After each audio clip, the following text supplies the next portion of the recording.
Salut à tous et bienvenue sur SCP Muscu. Donc aujourd'hui je voulais vous faire une petite vidéo sur un bouquin qui m'a beaucoup plu, qui est The Willpower Instinct. Donc c'est traduit littéralement, ça voudrait dire l'instinct de volonté. Et en fait ce bouquin décortique un petit peu la volonté de l'être humain, c'est-à-dire notre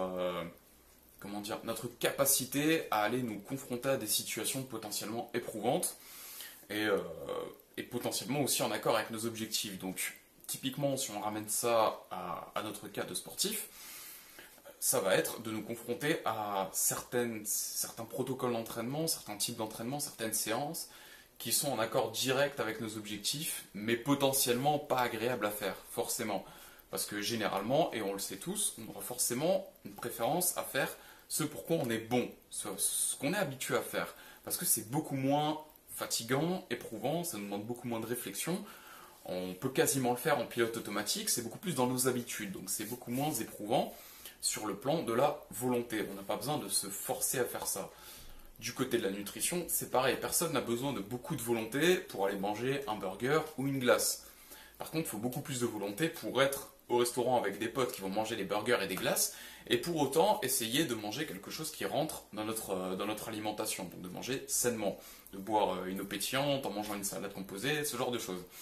Donc, ce bouquin, il est vraiment génial parce qu'il s'est intéressé vraiment à cette problématique-là de comment fonctionne la volonté réellement. Donc, c'est ce qu'on va voir ensemble dans cette vidéo. Donc, l'un des éléments intéressants dont nous parle Kelly McGonigal dans ce livre, c'est que concrètement, la volonté, en fait, c'est un peu comme une jauge. Vous avez une certaine quantité de ressources par jour. On va dire qu'en quelque sorte, votre volonté se recharge pendant vos périodes de repos, donc les siestes, le temps de sommeil, les jours de repos, etc., etc. Et cette jauge, elle va se vider progressivement dans la journée à chaque fois en fait qu'on vous met face à une situation où il faut prendre des décisions, agir en cohérence avec vos choix, etc., etc. Par exemple, on cite une expérience où on a mis des gamins face à des cookies qui étaient bien chauds, des trucs bons, etc. Et on leur disait tu ne dois pas manger ce cookie. Donc, certains gamins, évidemment, ont craqué en mangeant le cookie, mais de manière générale, ceux qui n'ont pas mangé le cookie, quand on venait après, et qu'on leur posait une autre question, qu'on posait aussi à des gamins à qui on n'avait pas demandé de ne pas manger le cookie, on les avait juste mis devant le cookie et ils pouvaient le manger. Donc, il y avait ces deux catégories de gamins, ceux qui ne devaient pas manger le cookie, ceux qui pouvaient manger le cookie. Ensuite, on venait les voir et on leur posait certaines questions. Et on se rendait compte, en fait, que les gamins qui avaient résisté à l'envie de manger le cookie n'avaient plus ensuite la volonté de répondre correctement, de chercher la réponse à la question. Alors que ceux qui avaient pu manger le cookie, ils étaient pleins d'énergie et ils prenaient vraiment le temps de réfléchir pour répondre à la question. Donc, là où c'est assez intéressant comme expérience, c'est que ça nous montre bien que plus notre volonté est stimulée, moins il va nous en rester. Donc, ce que nous dit aussi Kelly McGonigal, c'est que du coup, en respectant cette logique-là, c'est généralement le matin qu'on a le plus de volonté. C'est là qu'on a le plus d'énergie, c'est là que nos ressources de volonté sont à fond. Par contre, si on prend l'exemple que je vous ai mis là, donc la personne qui va passer le plus gros de sa journée à travailler, quelques heures ensuite à s'occuper de sa famille, et ensuite va aller s'entraîner, elle va épuiser 60% de sa volonté au travail, parce que forcément on va lui demander de faire des tâches potentiellement lassantes, qu'elle n'a pas envie de faire, et il va falloir qu'elle se conditionne pour les faire, ça va être une réelle fatigue nerveuse. Ensuite, elle va devoir s'occuper de sa famille, où elle va faire face encore au même type de situation, au même type d'épreuve, au même type de fatigue. Et il va lui rester plus que 10% de volonté pour son entraînement. Donc typiquement, pour cette personne, ça va être compliqué de faire ce qu'elle n'a pas envie de faire. Donc si c'est une personne qui veut par exemple faire des compétitions, elle aura plus envie, avec les 10% de volonté qui lui restent, de travailler sur ses points faibles. Elle va vouloir faire quelque chose qu'elle aime, quelque chose qu'elle sait faire. Ça, c'est déjà une réelle problématique et qui a donné naissance à plein de solutions du type levez-vous plus tôt et faites ce qui est important avant de commencer les tâches de votre journée. Ce qui est réellement important pour vous, le plus tôt vous le faites, le plus vous avez de volonté pour le faire. Donc, forcément, c'est pas toujours facile à mettre en place, mais c'était l'une des solutions qui nous est proposée dans ce bouquin, ce serait de rajouter une case ici pour utiliser, on va dire, le plus gros de notre volonté sur ce qui nous importe réellement. Parce qu'au final, on ne va pas utiliser notre volonté de manière lissée dans la journée. On va malheureusement utiliser un maximum de nos ressources en un minimum de temps, généralement. C'est-à-dire que les premières épreuves qu'on va nous soumettre sont celles qui vont nous consommer le plus de volonté, même si ce n'est pas les plus importantes.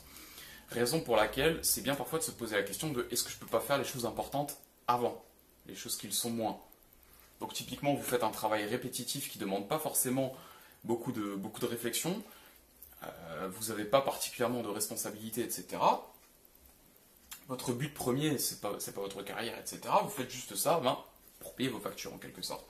Donc la question qu'on peut se poser, c'est si mon entraînement est vraiment important pour moi, est-ce que je ne peux pas le placer devant? Donc le faire plus tôt dans la journée avant d'aller travailler. C'est une vraie question qu'on peut se poser et qui nous est posée finalement dans ce bouquin. Maintenant, une fois passé, on va dire, l'étape de la répartition sur notre journée, là où j'aimerais attirer votre attention, c'est la répartition de l'entraînement, finalement. Donc cette deuxième jauge. Parce que finalement, on nous enseigne très souvent, et quand on va dans un WOD, c'est très souvent comme ça, c'est de faire d'abord le travail de force, ensuite le travail technique, ensuite le WOD. Donc parfois, le travail technique vient avant le travail de force. Ce que nous expliquaient les préparateurs physiques pendant très longtemps, c'est qu'il fallait commencer l'entraînement par ce qui était le plus technique et le plus sollicitant sur le plan nerveux. Parce qu'effectivement, c'est là qu'il nous faut le plus de ressources. Et en respectant cette loi de la volonté, c'est en début d'entraînement qu'on a le plus d'énergie, le plus de volonté pour faire ces choses réellement importantes. En CrossFit, est-ce que c'est forcément juste? Si vous vous entraînez juste pour le fitness, je vous dirais oui. C'est pas pour rien que 90% des box vont structurer leur WOD de cette manière-là. Elles vont commencer par le plus éprouvant, le plus technique, pour ensuite venir sur le WOD qui est techniquement moins complexe et qui est surtout un stimuli physique finalement. En revanche, si vous avez des objectifs précis, ou si vous voulez faire de la compétition, est-ce que cette répartition est toujours la bonne? Pas forcément. C'est-à-dire que si vous voulez faire de la compétition, par exemple, votre but c'est de ne pas avoir de points faibles. Donc vous allez vouloir travailler sur vos points faibles. Donc le plus intéressant finalement, est-ce que c'est de travailler vos points faibles en fin d'entraînement ou en début d'entraînement? En début d'entraînement, c'est là que vous avez le plus de volonté, c'est là que vous avez le plus d'énergie.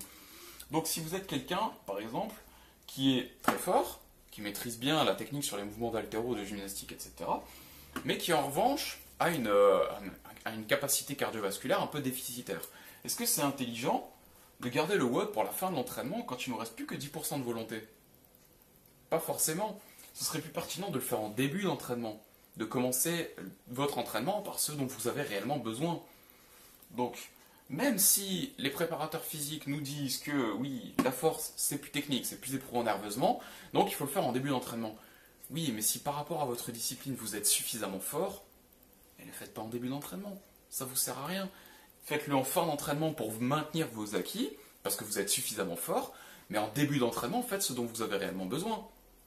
Ça, c'est finalement cette logique-là qu'il faudrait se mettre à adopter. C'est quels sont mes objectifs? De mes objectifs découle un entraînement à faire. Donc là, en l'occurrence, mon point faible, c'est ma capacité cardiovasculaire. Donc je ne vais pas faire mon Metcon en fin de séance, je vais le faire en début de séance.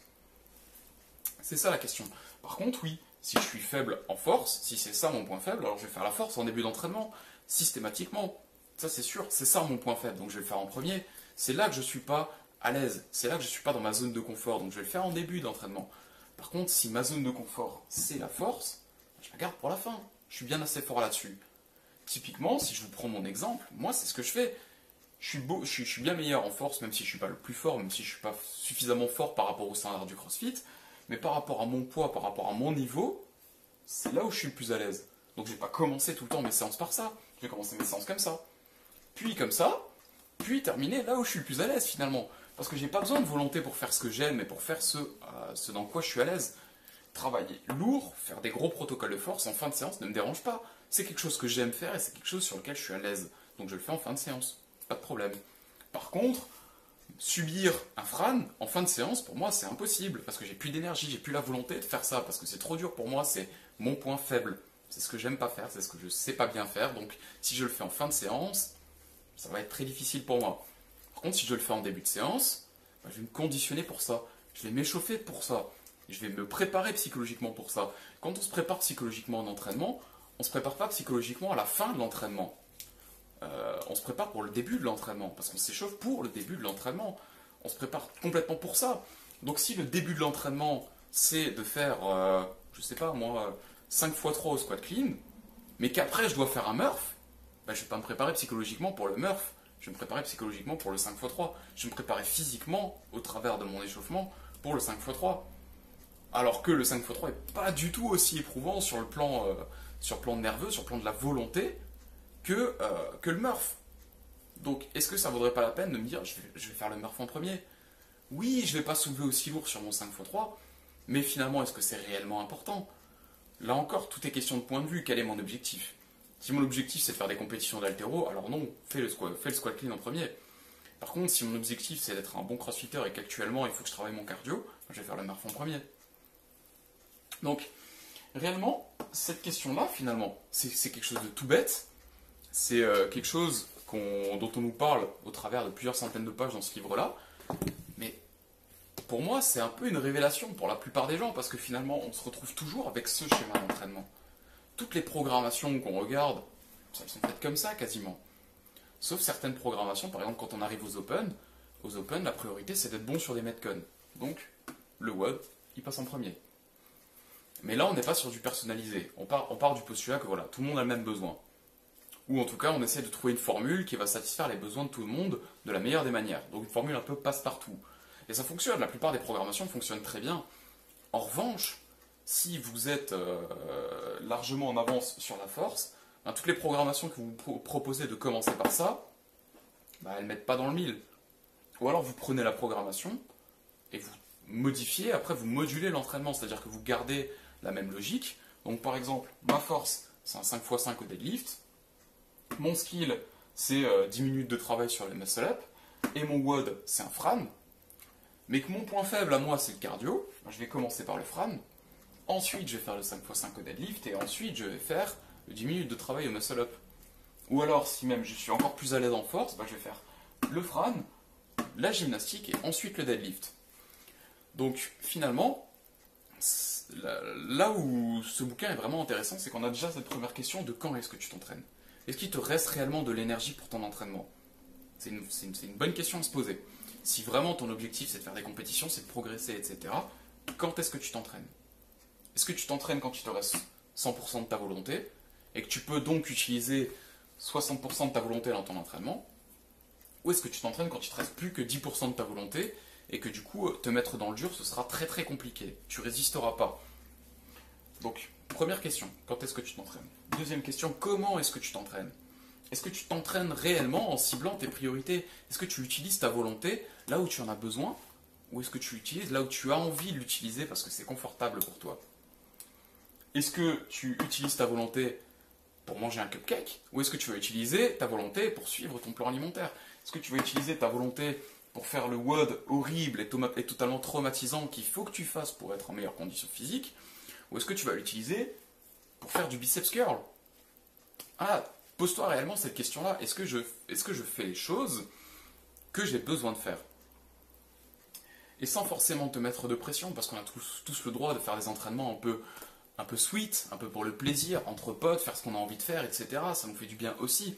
Parce que comme on l'a dit, la volonté se recharge quand vous ne la sollicitez pas du coup. Donc faire un entraînement en extérieur avec vos potes à base de pompe et de traction par exemple, si c'est ce que tu aimes faire, si c'est ce sur quoi tu es bon, si c'est pas éprouvant pour toi, le faire de temps en temps, ça va te permettre aussi de recharger les batteries. Donc, il ne faut pas forcément se mettre non plus une pression monumentale et se dire il faut toujours que je m'entraîne tôt le matin, et il faut toujours que je m'entraîne en respectant cette répartition-là.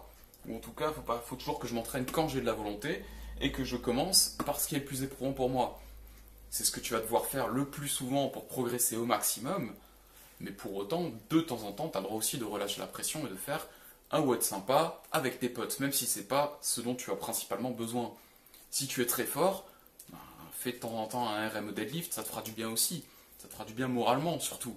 Psychologiquement, ça te fera du bien. Parce qu'il ne faut pas oublier que l'entraînement, c'est pas juste physique. C'est aussi moral, c'est aussi psychologique, c'est aussi la volonté que je peux dépenser dans mon entraînement. C'est aussi, est-ce que j'ai envie d'aller m'entraîner? Avec quelle énergie je vais aller m'entraîner? Toutes ces questions-là, elles se posent aussi. Mais voilà, finalement, là où je veux vraiment vous attirer votre attention, c'est ça. C'est comment est-ce que tu t'entraînes? Parce que très souvent, on va faire cette répartition-là. Force puis skill puis metcon, ou skill puis force puis metcon, ou altéro puis skill puis metcon, etc. Finalement, le metcon est toujours relégué à la fin. Alors que ce que nous enseigne le CrossFit, c'est que c'est ça le plus important. C'est que c'est ça notre méthode d'entraînement. Donc est-ce qu'il faut toujours le faire à la fin? Est-ce que c'est pas parfois pertinent de faire le WOD au début, se reposer pendant 10 minutes parce qu'on agonise, parce qu'on est cloué au sol, et ensuite aller faire notre force, notre haltérophilie, notre accessory, notre gymnastique? Peut-être, peut-être. Avant un WOD, on fait un échauffement qui est court, on fait le WOD, ensuite on se repose quelques minutes, et si ensuite on a envie de faire du snatch, on peut prendre encore 5 minutes pour faire de la mobilité, puis aller faire le snatch. Pourquoi ça ne marcherait pas? Je le fais très souvent, je le rentre des fois dans ma programmation et ça fonctionne très bien. Ça fonctionne très bien des fois de commencer par le WOD. La question après c'est où est le besoin de l'athlète? Où est le besoin de l'athlète? La plupart des athlètes effectivement vont plus avoir besoin de bosser leur force ou leur haltérophilie, surtout dans des WOD de classe, où comme tout le monde fait le même WOD, tout le monde se pousse un petit peu, bah, ils vont mettre beaucoup plus d'énergie dans leur WOD, alors que dans la force ils auront un peu plus de mal à soulever lourd. Ils sont peut-être pas aussi encore dans l'entraînement parce que les échauffements sont courts, ils sortent du travail, donc ils n'ont pas encore la tête dans leur entraînement. Donc au départ, ils ont un peu plus de mal à s'y mettre. Donc cette répartition pour le coup est la bonne pour ces gens-là. Par contre, est-ce que pour toi c'est la bonne? C'est ça la question que tu peux te poser. Quand est-ce que tu t'entraînes? Dans quelles conditions tu t'entraînes plutôt? Et comment est-ce que tu t'entraînes? Pose-toi cette question-là et essaie de voir si dans ton entraînement il n'y a pas des choses que tu peux changer pour adapter un peu plus ton entraînement par rapport à tes priorités. Moi, je l'ai fait. À chaque fois que je l'ai fait, ça m'a fait beaucoup de bien en termes de développement athlétique. Donc, je suis persuadé que pour toi aussi, ça peut très bien fonctionner. Voilà, donc c'était une petite analyse, une petite réflexion par rapport au bouquin, encore une fois, de Willpower Instinct. Malheureusement, il n'est pas traduit en français, mais si tu lis l'anglais, je te le conseille vivement parce qu'il est très très très intéressant.